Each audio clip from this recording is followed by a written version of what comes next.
P D M نے متعدد press conferences کی، اسمبلی کے اندر ملک کے سٹنگ وزیر اعظم سیکریٹریٹ استعمال ہوا، سٹنگ وفاقی وزراء، آنریبل ججز آف دا سپریم کورٹ، ان کو نشانہ بنایا گیا، انڈیپینڈنس آف دا جوڈیشری کو ٹارگٹ کیا جا رہا ہے۔ بطور سابق وزیر اعظم اور ایک بڑی سیاسی جماعت کے سربراہ، عدلیہ کے دفاع میں آپ کھڑے ہوں گے؟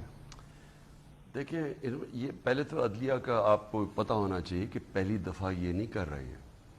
مجھے یاد ہے کہ انہوں نے نواز شریف نے ایل ڈی اے کے کچھ اربوں روپے کے پلاٹس اس نے لوگوں کو دے دیے تھے۔ لاہور ہائی کورٹ نے ان کی وہ پلاٹس کے اوپر اس نے کال کر دیا، کیس سننا شروع کر دیا۔ انہوں نے باقی ججز کو پلاٹ رشوت دے کے وہ کیس ختم کروایا تھا۔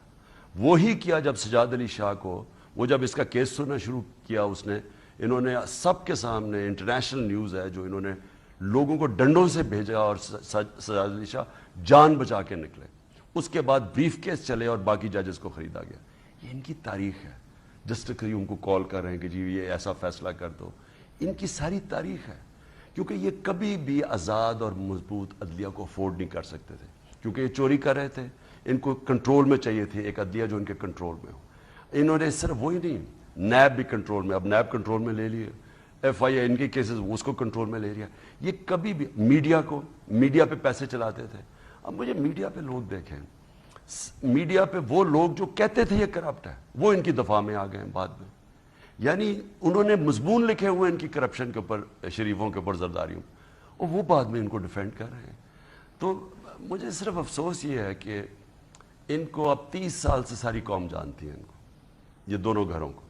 انہوں نے 30 سال سے حکومت کی ہے ملک میں۔ ان کے اوپر کتابیں لکھی ہوئی ہیں ان کی کرپشن پہ، انٹرنیشنلی کتابیں لکھی ہوئی ہیں ان کے اوپر، ڈاکیومنٹریز بی بی سی کی 2 بنی ہوئی، ایک کے اوپر دونوں، ان کی کرپشن کے اوپر۔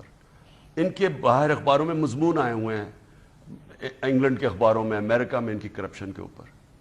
اور آج بھی پاکستان میں لوگ بیٹھے ہیں جو صحافی جو ان کو ڈیفینڈ کرتے ہیں، اور ایسے لوگ ہیں جو سمجھتے ہیں کہ واقعی یہ ملک ٹھیک کر لیں گے۔ یعنی جب یہ سازش کامیاب ہو رہی تھی تو میں اپنے ذہن میں سوچ رہا تھا کہ کیا باقی جن کے پاس طاقت ہے ان کو نہیں پتا کہ انہوں نے کتنی چوری کی ہے؟ کیونکہ وہ پہلے تو یہ ان کی چوریوں کی بات کرتے تھے۔ جن کے پاس طاقت تھی انہوں نے تو خود ہی، یہ جو جے آئی ٹی بنی تھی جو نواز شریف کے اوپر، اس کے اندر تو 2 بریگیڈرز تھے۔